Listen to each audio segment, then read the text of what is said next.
If you still talking about how somebody done hurt you after 2-3 years, the problem's you.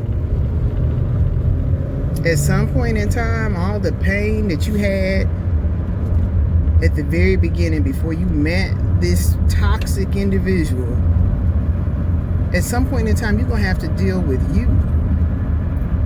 People always talk about how somebody was toxic, but they never talk about the toxicity within themselves.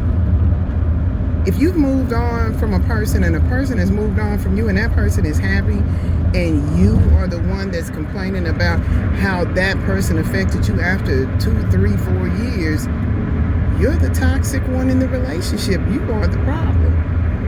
Too many times people blame so many other people and they like to play the victim. People play this victim role because they love so much attention. They can't help it because that's the only way that they are relevant, by painting a picture of victimhood.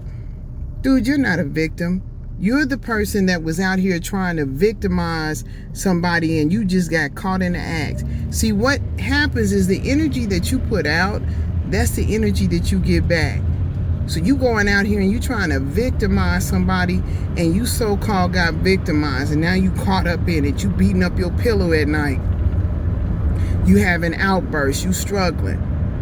While the other person done moved on with their life, realized what the lesson was in dealing with you and have became and raised their vibration and then did something else.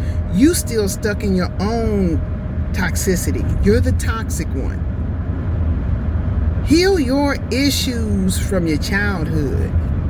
A lot of women have problems because they got a messed up childhood. You ain't never dealt with yourself. You never owned up to uncle touching you. You ain't never owned up to daddy doing this, mommy doing this, cousin doing this. I did this. You're going to have to face that before you should even ever deal with or try to go into a relationship with somebody, because you're the hurt, broken person. You're supposed to be healing and killing these generational curses that are within you instead of spreading them around like hot fire. You're the toxic person. The toxicity is within you, and you're not a victim.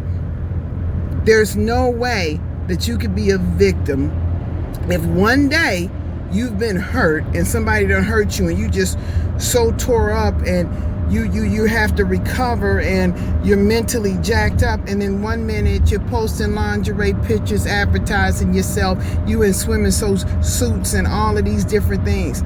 You can't be a victim and a victimizer. You know what? You can. And you are. And that's why the energy keeps... Red light, camera ahead. All of your issues start with you. Okay? So pick a side. Are you a victim? Or are you out here looking for something and getting it? Because the thing is, you're going to get exactly what you asked for in life. So you have to be real careful the messages that you put out here, who's receiving the messages. You got to be real clear on what you want, because you're going to get exactly what your energy is asking for. And that's what happens to the majority of the women that's out here trying to play the victim. Like they in a toxic relationship when they're the toxic one. Heal yourself. You're the toxic motherfucker in the picture. Ain't no man or whoever you was with the toxic one. You're the toxic one, because for one, you hooked up with an energy that you calling, that means you're toxic. Okay? So own up to your toxicity within yourself, heal yourself, and move on and let go. You can never move on in life if you are still lying to yourself, and if you don't know how to let go of things that you so-called said hurt you. If you can't let it go, you're the problem. Peace.